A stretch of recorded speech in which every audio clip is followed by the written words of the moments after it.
तो good morning guys, मैं हूँ सोल्जर का बेटा और मेरी मम्मी सारे मेरे परिवार के सारे सोल्जर। तो आज संडे है।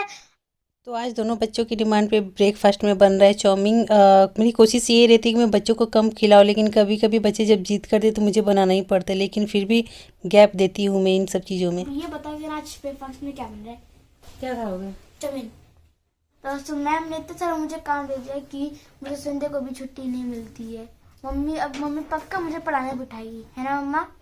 पर काम इतना ज़्यादा है ना, बैठना तो पड़ेगा ही। तो दोस्तों आज मम्मी बनाएगी चाउमीन और मैं ढेर सारा चाउमीन खाऊंगा, पर चाउमीन ज्यादा बनेगा तभी तो खाऊंगा ना। क्या खा रहे हो बेटा? Chow mein chow mein. आज मैंने ब्रेकफास्ट में चाउमीन बनाया, काफ़ी दिनों से डिमांड चल रही थी इसकी। ज़्यादातर मैं शाम को बनाती हूँ। कैसा बाबू? बहुत मस्त है। Good morning guys. तो आज सुबह हो गई और मम्मी सुबह सुबह इतनी ठंड में जल्दी उठ गई थी और हम लोग को जल्दी नहीं आ रही है। हम लोग को बहुत ठंडी लग रही है, आज बहुत ठंडी है और मम्मी आज 5 बजे उठ गई थी। आज मम्मी को बिल्कुल आराम नहीं है। एक भाई आज मम्मी की हेल्प करते हैं, चल ना, मम्मी के पास बहुत सारा काम है। हाँ यार, ये तो सही यार, तो संडे उनको काम उनको मिलता ही नहीं है, टेंशन हेल्प करते। दीदी हमें तो बिस्तर लगाने आते नहीं, तो हम कैसे हेल्प करेंगे? कहीं नहीं, हम तो बिस्तर पे छोटी मोटी चीजें वो हटा देते हैं जिससे कि मम्मी की थोड़ी हेल्प हो जाएगी, है ना? ठीक है।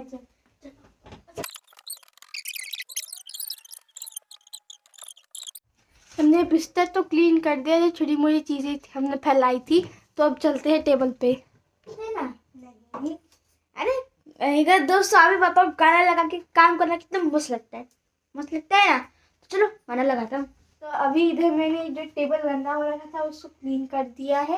तो यहाँ मेरा डस्टिंग कंप्लीट हो गया और बच्चों ने आज काफ़ी हेल्प की, छोटे छोटे सारा सामान बिस्तर से वो लोग हटा दिए थे। Hi guys. तो आज संडे है और संडे को भी मेरे दोनों बच्चे होमवर्क लेकर बैठ गए। जब से ऑनलाइन क्लास हुआ है ना, बहुत ज़्यादा होमवर्क आ रही था। हो गया, 10 दिन का काम बचा है। हो गया! सिक्सर! सिक्सर लग गया! इतनी खुशी?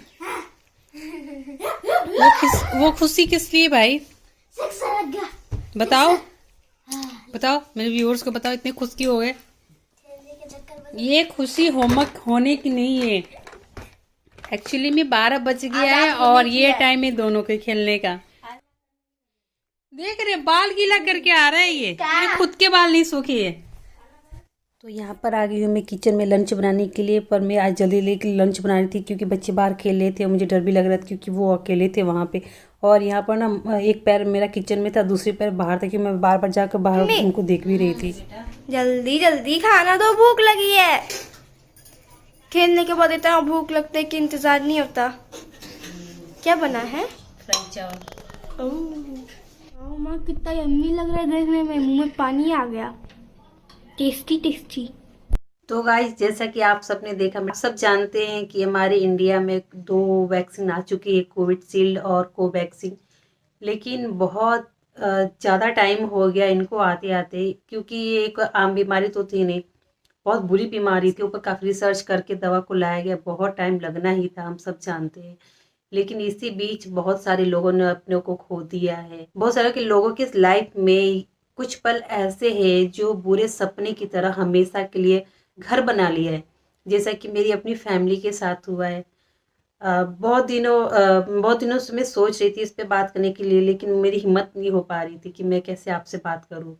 कुछ चीज़ें होती है कि जो बिल्कुल दिल से जुड़ जाती है, उस पर आप बात करना इजी नहीं होता है। अक्टूबर में मेरे पापा को कोरोना हो गया था और वो जो टाइम था ना, बहुत बुरा था हम लोगों के लिए।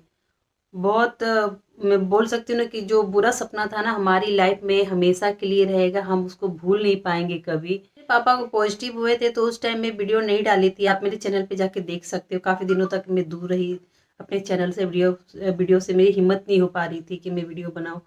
बुरी बुरी तरह से हम लोग टूट चुके थे, क्योंकि वो टाइम ही था ऐसा। तो मेरे पापा को जब पॉजिटिव कोरोना हुआ था, उससे 10 दिन पहले उन्होंने खाना पीना बिल्कुल छोड़ दिया था, कुछ भी नहीं खा रहे थे।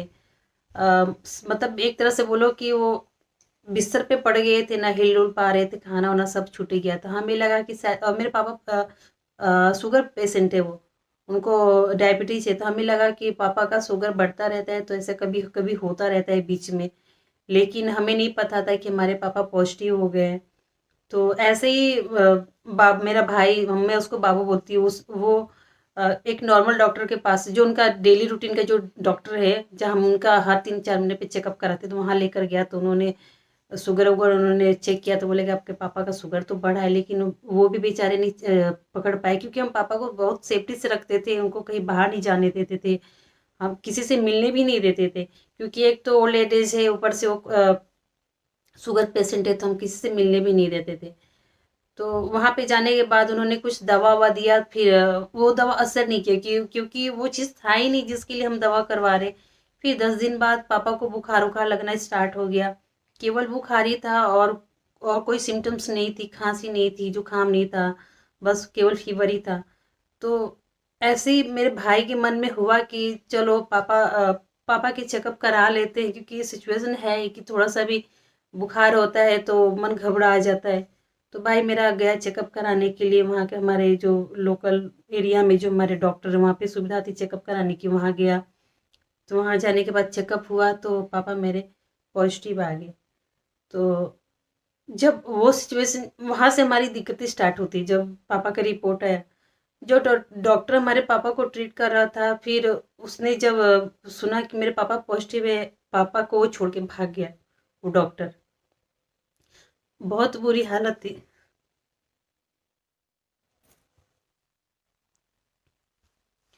वो डॉक्टर नर्स सब छोड़ के भागे पापा को। तो भाई को कुछ समझ में नहीं आ रहा था कि क्या करे वो। अब दिक्कत ये हो गई थी कि डॉक्टर को ही इलाज करना था, जब डॉक्टर ही भाग जाएगा तो हम कहाँ जाए। ये सोच सोच के भाई भी घर आ गया पापा को लेकर। उसको नहीं समझ में आ रहा था कि क्या करे वो, और वो वहाँ पे अकेला था। हम हम बहनें वहाँ पे नहीं थी, सबसे छोटा भाई ये मेरा अकेला था। और फिर जब घर लेकर आ गया तो उसका दिमाग बिल्कुल काम नहीं कर रहा था, क्या करे। 3 दिन वो घर में रखा पापा को। उसने सोचा कि जब डॉक्टर छोड़कर भागे, और हालांकि डॉक्टर बाबू को, मेरे भाई को दबाव दे रहे थे कि तुम अपने पापा को हॉस्पिटल में डालो, हॉस्पिटल में डालो, कोरोना पेशेंट को घर में नहीं लेके जाते। तो लेकिन मेरा भाई बोला कि जब आप अभी छोड़ के भाग जा रहे हो, तो आप मेरे पापा को कैसे देखोगे। जो इंसान खड़ा नहीं हो पा रहा है, जो इंसान खुद से बाथरूम नहीं जा पा रहे हैं, उसका साफ सफाई मैं खुद कर रहा हूँ। जो इंसान खुद से खाना नहीं खा पा रहे, आप उसको छोड़ के भाग जा रहे हो, तो अंदर उनके साथ क्या होगा। हम तो देखने जाएंगे नहीं, क्योंकि आप हमें अंदर जाने नहीं दोगे। ये सोच के भाई, लड़ाई झगड़ा नहीं हुई थी, ऐसी बात बात हो गई थी। पापा को लेकर आ गया वापस। 3 दिन तक हम पापा को घर में रखे। पापा को उसी बीच में उनका जो डायबिटीज था बहुत ज़्यादा हो गया था, 585 हो गया था। उस दिन मेरे भाई को लगा कि मेरे पापा बचेंगे ही नहीं।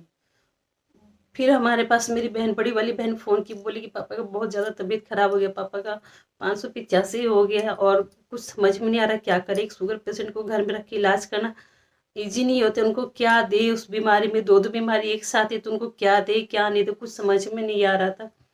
फिर हार कर मेरे भाई ने एम्बुलेंस बुलाया कि अब हॉस्पिटल भेजना ही पड़ेगा। तो भाई ने एम्बुलेंस बुलाया। फिर उसके मन में वही सवाल था कि पता नहीं पापा को अंदर देखेंगे कि नहीं देखेंगे, पापा मेरे वापस वापस आएंगे कि नहीं आएंगे। फिर फिर उस संजोग से मेरे भाई का एक फ्रेंड है, बनारस में रहता है वो, और उसके जो ताऊ जी है ना, वो BHO हॉस्पिटल के डॉक्टर है वो। तो मेरे भाई के मन में आया वो, हालांकि मेरा भाई का जो दोस्त है, बीच बीच में फ़ोन करता था भाई के पास पापा का हालचाल पूछने के लिए। तो उसने फ़ोन किया उस दिन भी। तो मेरे भाई ने सब सारी सिचुएशन उसको बताई कि ऐसी ऐसी बात है। तो बोला कि तुम रुक जाओ, मैं अपने बड़े पापा से पूछता हूँ। तो उन्होंने उसने बड़े पापा से पूछा। फिर उसके बड़े पापा मेरे भाई के पास फ़ोन किए, बोले कि बाबू तुम अपने पापा की यहाँ मत लेकर आओ, यहाँ बहुत ज़्यादा पेशेंट भरे पड़े हैं, तुम्हारे पापा की यहाँ देखभाल हो नहीं पाएगी अच्छे से, तो जैसे मैं बोलता हूँ तुम वैसे ही करो। तो फिर उन्होंने मेरे पापा को घर में ही रख के इलाज किया। फ़ोन पे बीच में 2-3 बार आए थे वो पापा को देखने के लिए। तो वो बोले कि उन्होंने बोला कि तुम हिम्मत मत हारो, मैं आके देखता हूँ तुम्हारे पापा को। तो मेरे भाई बोले कि आप पापा के पास तो जाओगे नहीं, फिर आप कैसे देखोगे। तो वो फिर उनका कहना था कि तुम हॉस्पिटल लाओगे तो कौन सा जो डॉक्टर तुम्हारे पापा के पास जाएंगे, दूर से ही सब देखते हैं और ट्रीटमेंट भी उनकी बस दवा ववा हम देते हैं। तो वो आए और पापा को देखे।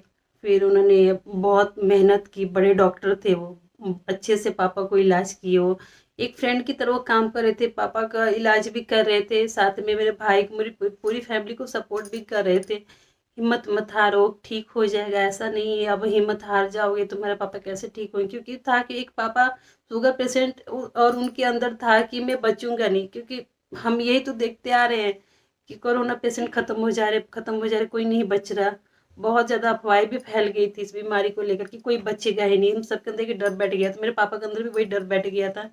और दूसरी तरफ पापा जब मेरे भाई को देखते, क्योंकि भाई था, पापा का ख्याल रखता था, उनको बाथरूम लेके जाता था, उनके मुंह में खाने, मेरे पापा बाबू के मेरे हटाते थे भी 2-3, शायद मेरी बहन बोली कि उनको उसको धक्का भी दिए कि तू जा, तू मेरे पीछे अपनी लाइफ के ऊपर बात कर रहा है, तू मेरे पास मत। लेकिन बोलते ना कि इस बीमारी में अपने ही काम आते हैं, बहुत ज़रूरी है अपनों का सपोर्ट।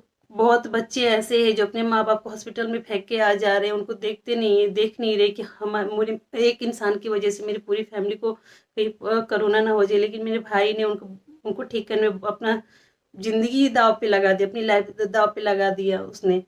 पापा बहुत गुस्सा करते थे कि बाबू तू हट जा, तू मेरा तो चलो आधी उम्र निकल गई, तू अभी नया ऐसे क्यों कर। लेकिन भाई ने हिम्मत नहीं हारी, भाई ने बहुत कोशिश की पापा को ठीक करने में, और डॉक्टर ने भी, जो डॉक्टर अंकल थे उन्होंने भी बहुत सपोर्ट किया, हमें फ्रेंड की तरह हमें समझाया, उन्होंने पापा के अच्छे से इलाज की, पापा मेरे ठीक हो गए।